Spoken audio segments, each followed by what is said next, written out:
Hi everybody, this is Karen. Welcome to Karen's Corner. This is like the third episode of my Karen's Corner talks, and I think I'm going to talk about marriage and divorce. Um, my sister-in-law and her husband they just had their 61st anniversary yesterday. I think that's the most wonderful thing. I would have given anything to have had a 61-year marriage. Unfortunately, I wasn't able to do that. I'm on number 4 right now, and this one's been going on 26 years, and I'm very happy. But I know it's not as bad as it used to be. I think I was like in the first generation of people that got divorced, and it was kind of accepted, but still kind of not. But I'm going to tell you a little bit about mine. Of course, it takes two to make a marriage, and it takes two to ruin a marriage, two to break a marriage, whatever you want to call it. And I grew up in Detroit. My parents were always married. My grandmother had been married a couple times, but she was a widow, and then she didn't do too well with some of her other marriages. Most of my aunts, to my knowledge, had only been married one time. I found out later that several of them had gotten married very young, and it didn't work out.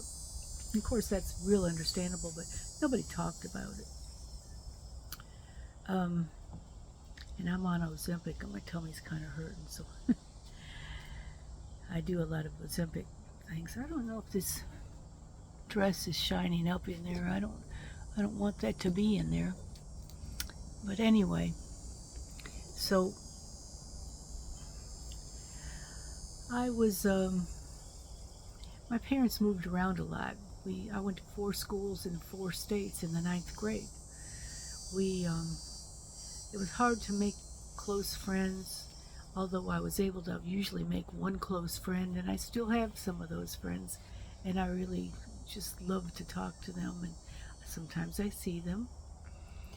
We lived in Detroit, then Ohio, then Wisconsin, then Michigan again, then Phoenix, New York, then went back to Michigan again, then we went up to Syracuse, New York, and that's where DeWitt, that's where I graduated. Then we moved back to Michigan, and I kind of thought, well, I'll be here for the rest of my life now. I was 18, got a job at General Motors in the offices. Lo and behold, I married a man that had never been out of Michigan. He started to get transferred, so we moved to Ohio and then Southern Ohio. Then I married another man. He had never been out of Cincinnati, moved to Alabama. Then I married a man in Alabama, never been out of Alabama. I got transferred to Mississippi. Then I married a man that had never been out of Florida. He moved back to Alabama. Well, he moved to Alabama because his sister lived here. And I met him, and that's where I am now. But I'm going to tell you a little bit about getting divorced. I met my first husband on Labor Day weekend, and I fell in love with him. He was handsome, he was sweet, said all the right things, wanted kids, wanted to get married. He was living with his mother. He was the 7th son of this lady, who I loved her very much. She was elderly because he was young. He was the youngest, and she had him at a late age. And so we got married on December 23rd. So that's from Labor Day to December 23rd. And we were happy. We had a good time. He was a lot like my father, so he was very outspoken, and he was the boss. And it was like an Archie Bunker sort of deal. You know, I did whatever he asked and ran, and you know, I just was the complacent wife. We had a child 2 years later. Then we had another child about 19 months later, a little girl. And then he got transferred to Ohio. And being a dutiful wife, I didn't think twice about it, although I had really wanted to stay in Michigan. And we moved to Ohio, built a house there. Things started getting a little bit tough. I was watching TV and Phil Donahue and all that, and realizing that women didn't have to just take it all the time, that we didn't have to cow down to our husbands.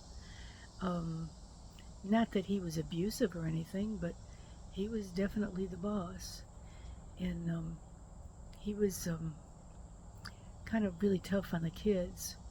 It was hard to see him be tough on the kids, so what I did is I became the enforcer.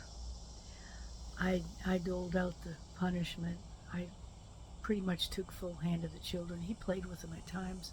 He was busy. He worked a lot. But when I'd see he was getting a little irritated, I'd go and spank the kids, whatever, just to placate him.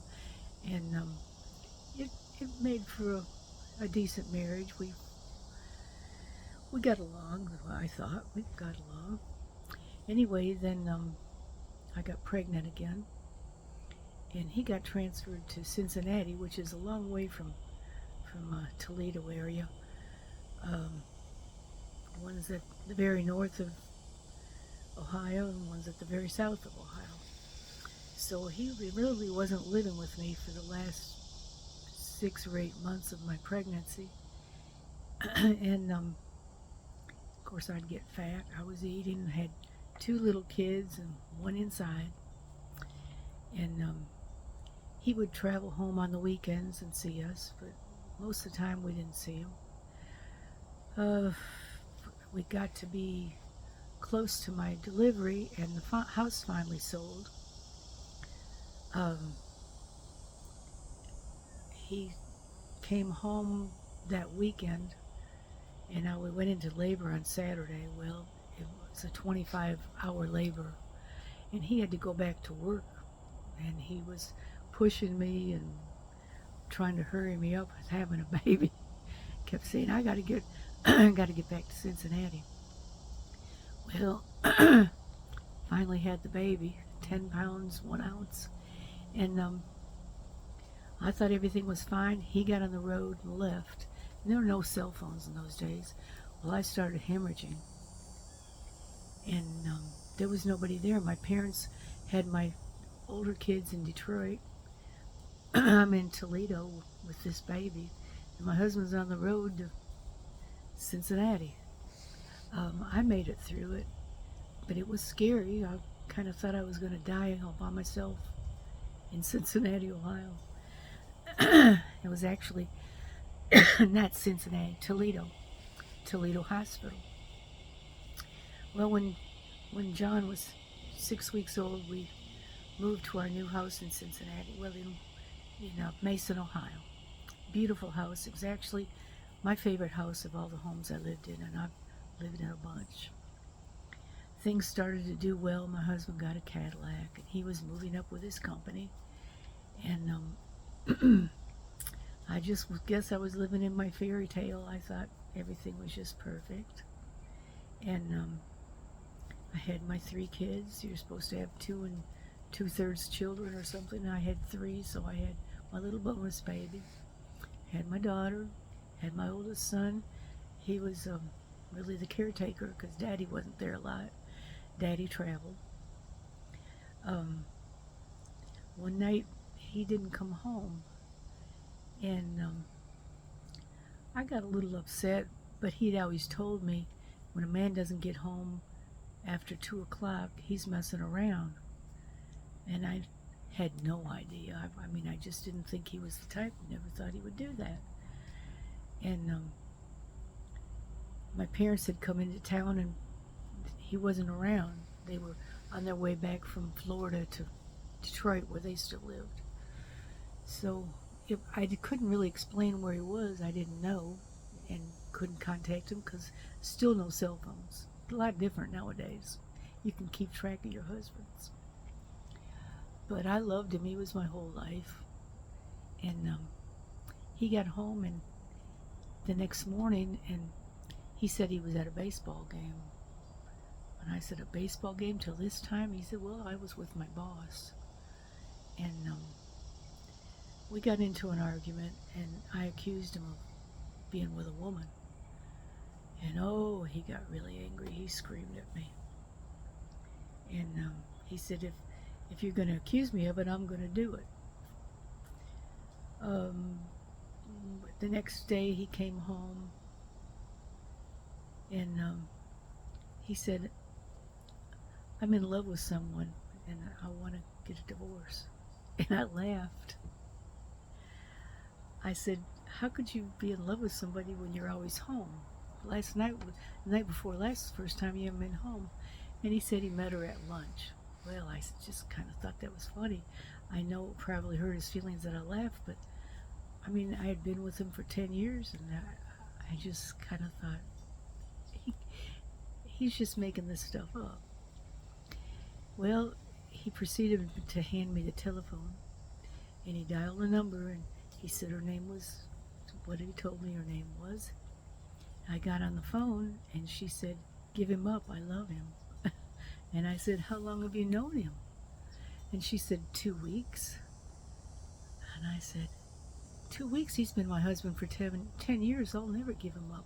And I was crying and crying. I was going crazy. Well, he left, and I didn't see him for like two weeks, I believe it was. Didn't have any income. I cried and cried. I didn't eat anything for 2 weeks. I lost 15 pounds. And my kids knew that I was crying, and Rick was probably, I guess he was 5 or 6. And my husband had worked for this trucking company, and they had these little notepads that they would give out to their customers. Well, my husband kept a bunch of them at the house, and Rick had a little red wagon. He put the notepads in this wagon and proceeded to go up and down the street selling notepads, saying he needed money to give his mama to buy milk, which it was kind of true. I was out of milk, but I had no idea he was doing that. My best friend lived about 4 blocks down the street, and she called me up and said, you're not going to believe this. And she told me what Rick was doing, and I didn't say anything. And she said, I'll be right over. And she came over, and I told her everything, and I mean, she couldn't believe it either. But to make a long story short, we ended up getting divorced. It took about 3 or 4 months. I got everything that there was one of, which means I got the house and, you know, the living room set and the bedroom set. He got the family room set, and he got the Cadillac, and I got the Chevy, and, you know, we stayed friends always. He moved to an apartment. I moved to an apartment, but I was really scared. You have to remember that I hadn't worked for 7 years, and I was 500 miles from my nearest relative, and I had 3 pretty much babies. They were, by now they were 3, 5, and 7. And I was just really scared. I called my mother and asked her if she could find me an apartment in the Detroit area. I thought I could go back to Detroit and get a job at General Motors, but she wouldn't help me. She was of the thought and the way they felt in the old days that, you know, you made your bed and you lie in it, and so I had to take care of myself and my children. I think she was maybe afraid that I was wanting to move in with them. No, I never even would have considered that, even alone, but certainly not with my children. But anyway, so I got a job, and I dated, and things worked out pretty well. I ended up buying a house of my own. It was a very nice house. I loved that house too. I was so proud because I bought a house on my own.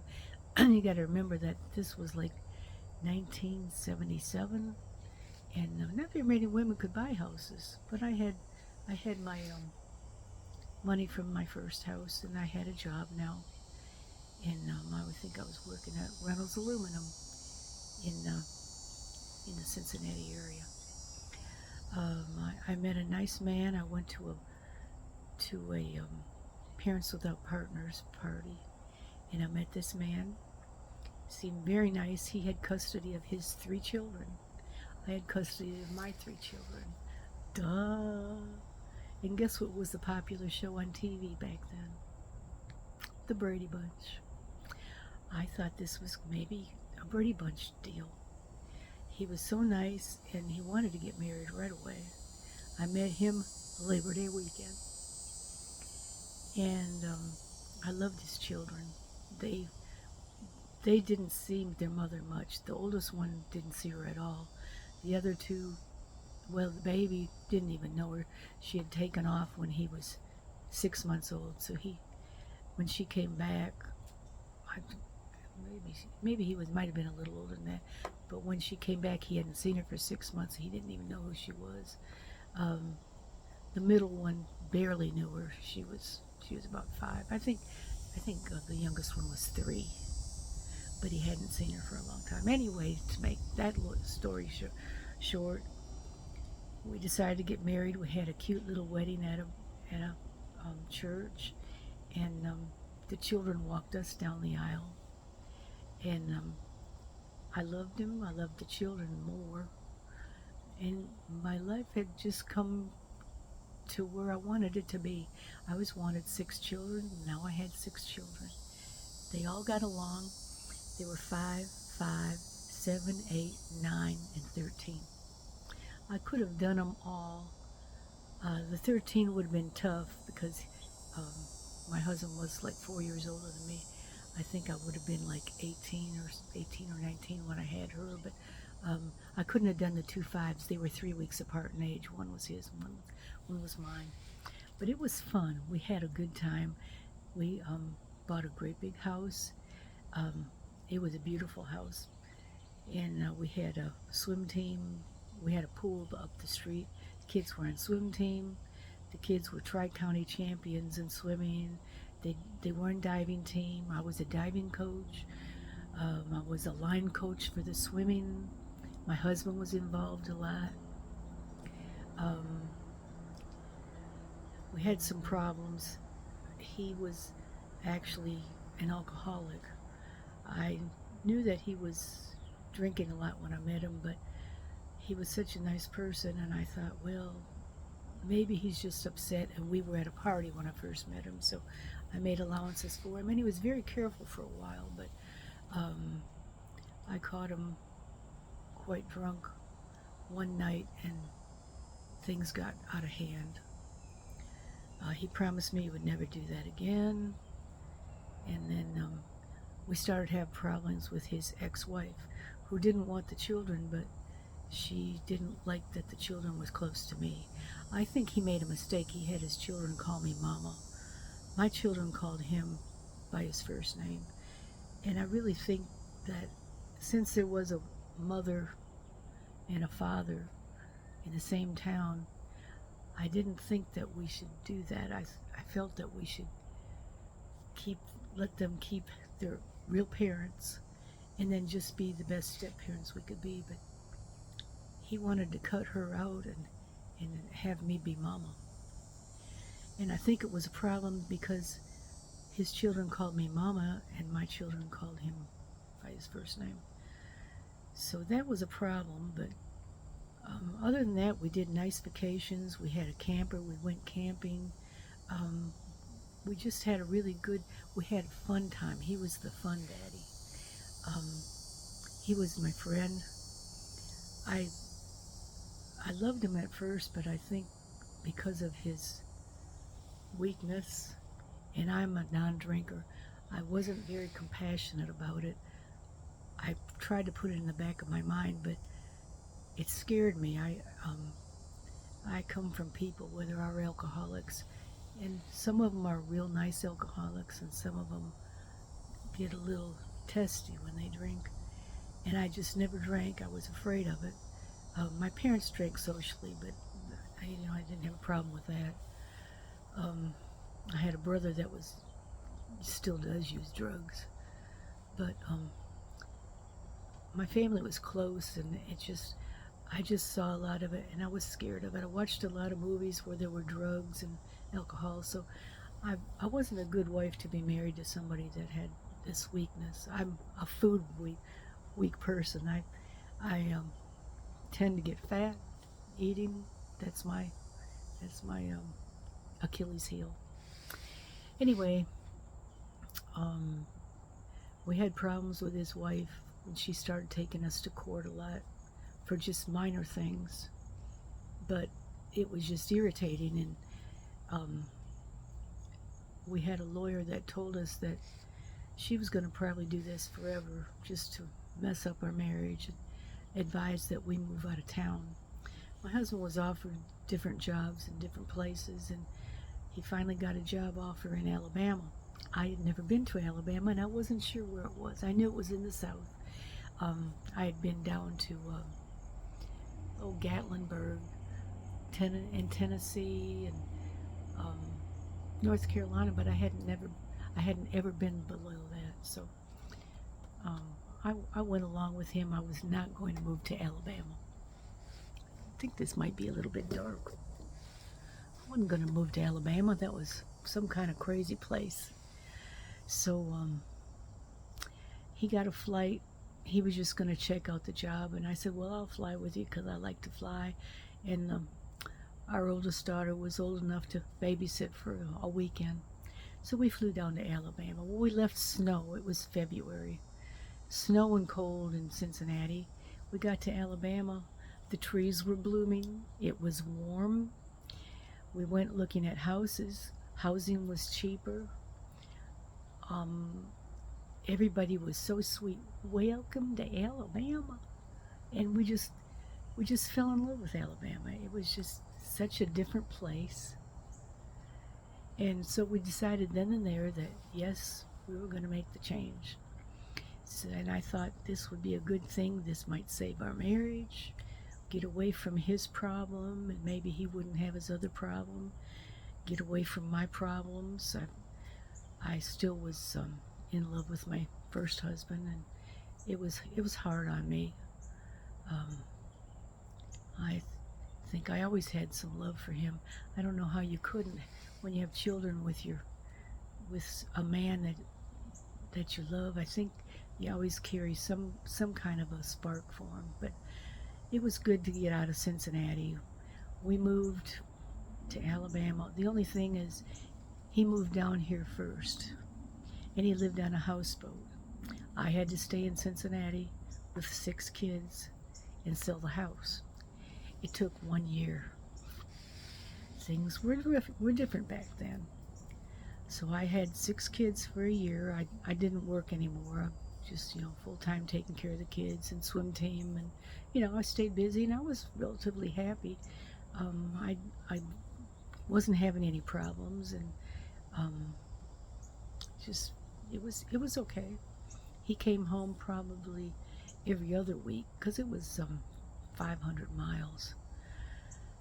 So he would drive home every other week and stay like 3 days, and it was good. Sometimes we would go down to Alabama, and we had a pop-up camper, so we would bring our pop-up camper and tents, and we'd camp along the lake in Alabama. So finally, when we moved down to Alabama, it was Christmas time of 81. And so we had been married 4 years.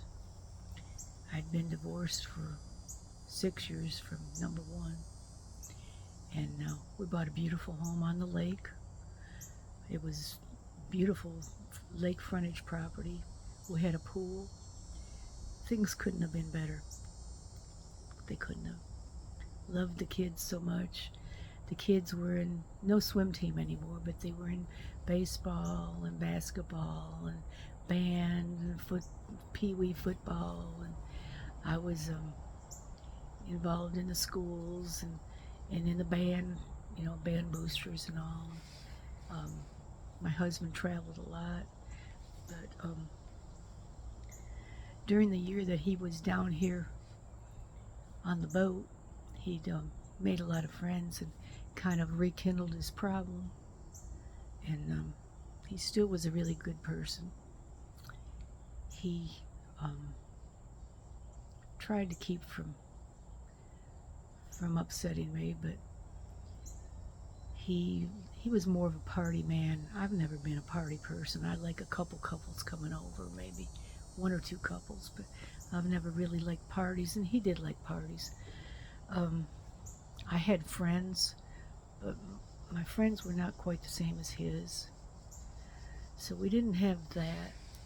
And we started not getting along. We would have arguments, and I think they were more normal kind of arguments that you'd have, but it got to start being where one of his kids and one of my kids didn't like each other. And I really loved his child, but I don't think he was that crazy about mine. He was okay, but he blamed everything on that. The kids now don't even remember why they didn't like each other. Mine was a boy, his was a girl. The other kids got along fine. The oldest one didn't come down. I forgot to say that. She was a senior, and she went back with her mother, and that was hard on both of us. I loved her very much. She was a big part of the reason I married my second husband, and we did miss her, but we got to visit her. She would come down sometimes, and we kept in contact. But we came down with 5 children, not 6. So when we moved down here, I think there were 9, 11, 12, 13, something like that. I don't know. It's hard for me to remember. Whatever I told you the first time, just add 4 years. Anyway, things got to be a little worse. We weren't getting along. We still had nice vacations, and we had fun outside. We had a boat, we'd ski, we swam in our pool. We were good outside, but when it came to like wintertime, we didn't get along. We were stuck in the house. Winters here are not like winters in Michigan and Ohio, but you're still kind of stuck in the house. And I don't know, one thing led to another, and he was drinking more, and I was upset that he was drinking more, and I don't know, he got into his temper, which he didn't usually have a temper. I had more of a temper than he did, but his was quite volatile. Anyway, we decided we were going to get a divorce, and we did. This time the husband wasn't quite so generous, but I was wanting to get out safely with my 3 children, and I wasn't interested in money. We had a big fancy house which had a big mortgage on it, and we had a new car which we just bought. I bought.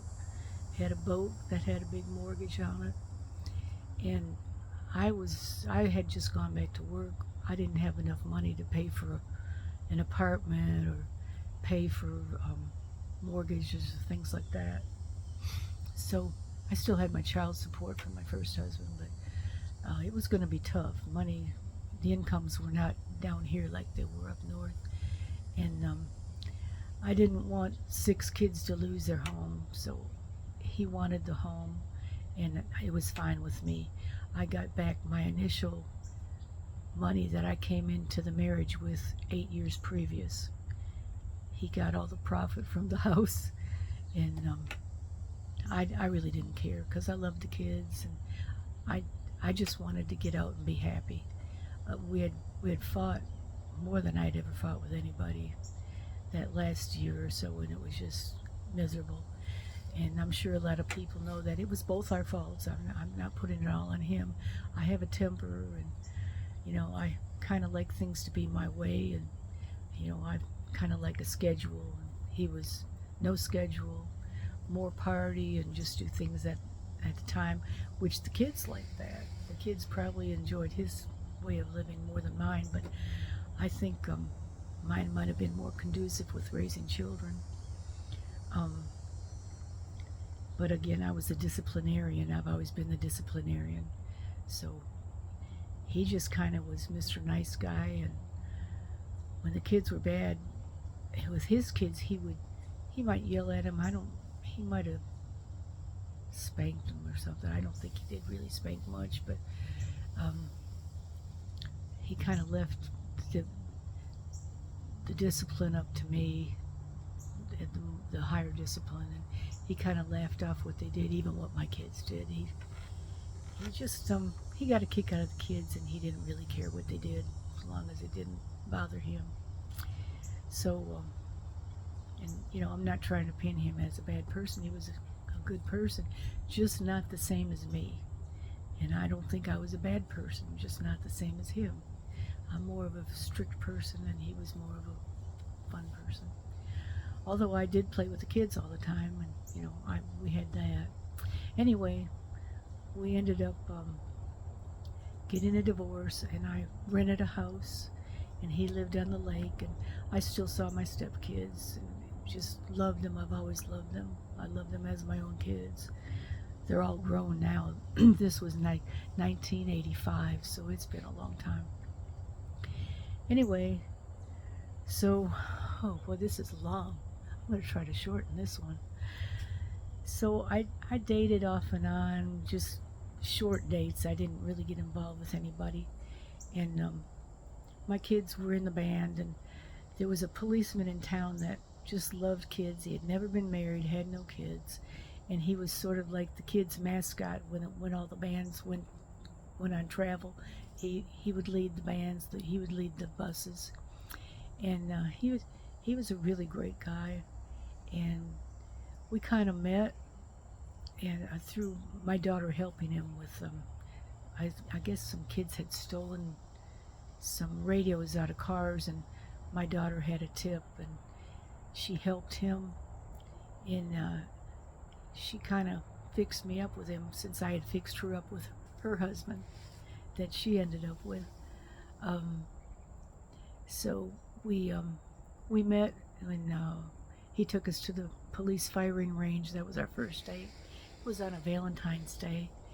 He was shy. He threw a box of candy and some flowers in my back seat and said, "Can I take you to dinner sometime?" And I said, "Sure." Well, we got married on March 31st, from February to March 31st. He was my best friend. It was not a romantic marriage. He was younger than me. He was a great person. He had some medical problems. He just was a great person. Very, very nice. The nicest person I ever met. Everybody loved him. And we had a good marriage. But he got sick, and his kidneys died. And he lost his income. He went on disability. And I was selling furniture at the time, and I was offered a position as a manager in Mississippi, in a store in Mississippi. I didn't want to go. I had my kids here and everything, but two of them were married, and one was on the radio. And I just felt like I needed to make some money, because there wasn't much income. So I took a job in Oxford, Mississippi, and became the manager there. And my husband moved with me, and we bought a nice house, nice ranch home. It was backed up to a state park, and we enjoyed it. We stayed there for about a year, and things happened, and we realized that we couldn't make it as a married couple for several reasons, and some I can't speak of because um, it involved taxes and things. So we got divorced, but we still remained best friends, and he still was living with me, but he started getting sicker and sicker, and one day he came to me and he said, "I just want to go home and die." He said, "I'm going to die, and I don't want to die in Mississippi." He had been born and raised in Pell City, Alabama, and he wanted to go home. He asked me if I could get transferred back, and I found out that I could get a transfer, but they were going to transfer me to Huntsville, Alabama, which is still 100 miles away from Pell City. So I didn't take that transfer, but he moved back to Pell City. He got an apartment. About 10 months later, I was able to get a transfer back to Pell City, and I came back. I could have come back as a manager, but I really didn't like the manager position, so I came back as a credit manager. And he was pretty far gone by then, so I just got an apartment nearby him, and we remained friends, but we just didn't we didn't get married. Didn't get married again. Didn't move in together. He died young. He was just barely 50, and it was really sad. But I was with him for 7 years, and great memories about him. You couldn't not love him. He's accused of some terrible things, and because of his position with the police department, and there's a lot of politics in that, and it just about killed him. So anyway, we'll get off that subject. Now I'm single, and I don't have any interest at all in ever getting married again. I'm 51, and my kids are all grown, so I'm just happy being a credit manager. And my best friend decides that she's going to a bop club in Birmingham. They dance the old bop that we did when I was a kid, but I never did it because I didn't go to those places. And she talked me into going. So we went to this. It was a Holiday Inn bar, but it was like a big bar that people just, it was a, what was that show? Everybody Knows Your Name. Doo-doo-doo-doo. It was like that. So I went with her, and I thought I was just going to laugh at these people, but they were all very nice people. Most of them were professionals, and they had professional jobs, so they had, very good jobs. And most of them were older than me, which, I'm 51, so that was kind of old. Anyway, there was this real tall, lanky guy kept looking at me, and he would go over to the bar and he would drink a beer and he'd kind of look at me. And he was opposite of what I've ever liked. I like short, chunky guys. I've had some tall, chunky guys, but not real tall. This guy was tall and skinny. He didn't like me to say skinny. He was tall and slim. He was 6'7" and probably weighed 168. So you can see that I weighed more than 168 at the time, and I was 5'5". Anyway, as the evening rolled on, he came over to me and looked at me. Then he asked the girl next to me to dance, and he said, "You're next." And I thought, no. Well, he came back and he asked me to dance, and I said, "I don't know how to dance the bop. No, thank you." So he went and asked another person at our table to dance. And then he came back and he said, "There are people over in the corner over there that teach you how to dance." He said, "I want you to go over there." And he took me over, and They were nice people. They were a little bit younger, and they taught me how to. It's like 1 2 1 2 3, 1 2 1 2 3. Very easy dance. It was kind of nice if you could count, which you're not supposed to count, but I did. And so then he asked me to dance, and I danced, and he was so nice, and he twirled me around, and he smiled, and well, I was smiling the whole time. I guess I don't know, my husband's looking at me. I don't know what I've done.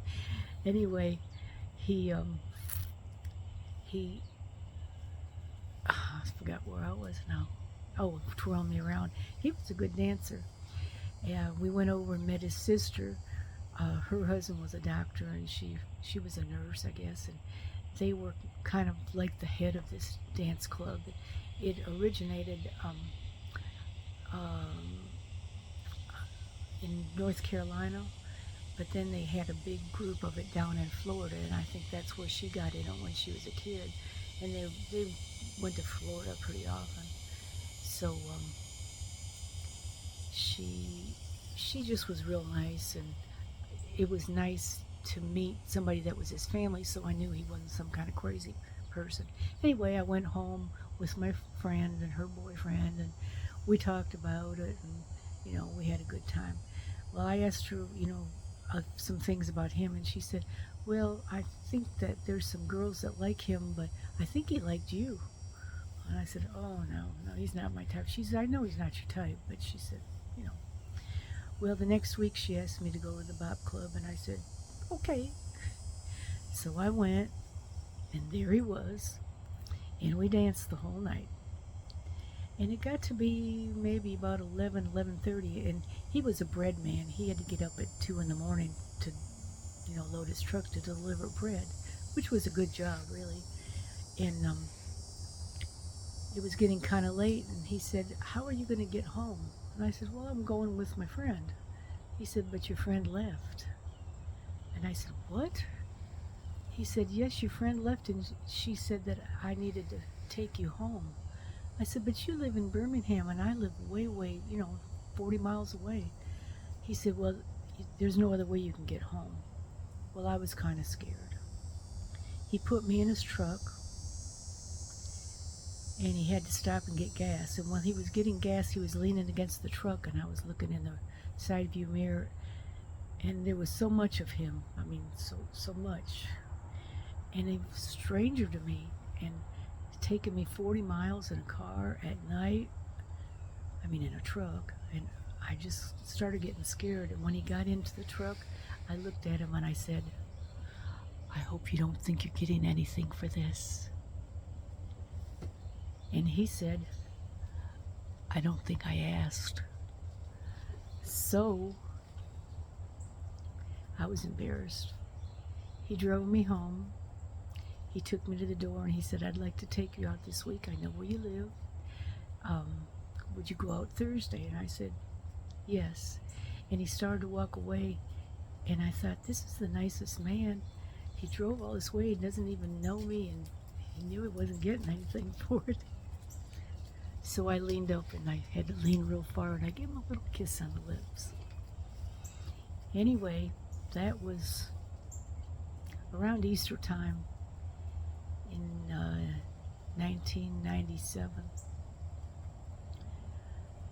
I saw him almost every single day. I'd come home from work, and he'd be on my porch.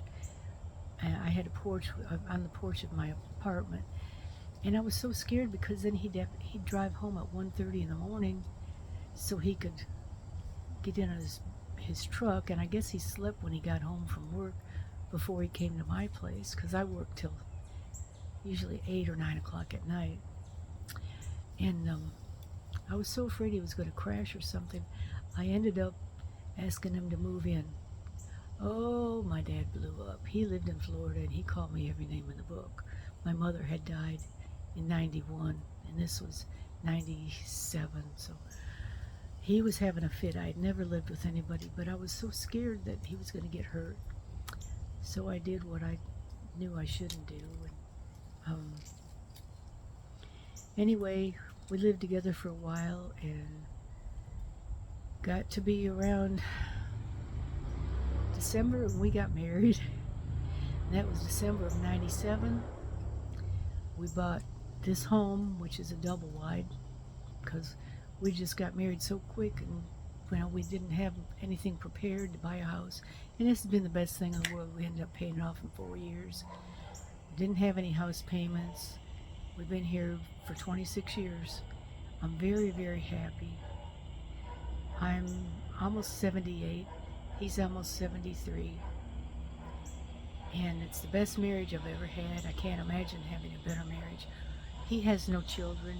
He accepts my children, not so much as his children, but as his good stepkids. But our grandchildren were born after. In fact, one was born on the day that we got married. So my grandchildren are his. I have to stop this because it's 45 minutes. It's the longest story I've ever told, but that's 4 marriages in a whole lot of years. Love you all. We'll have another one of these a whole lot shorter. Love you. Bye.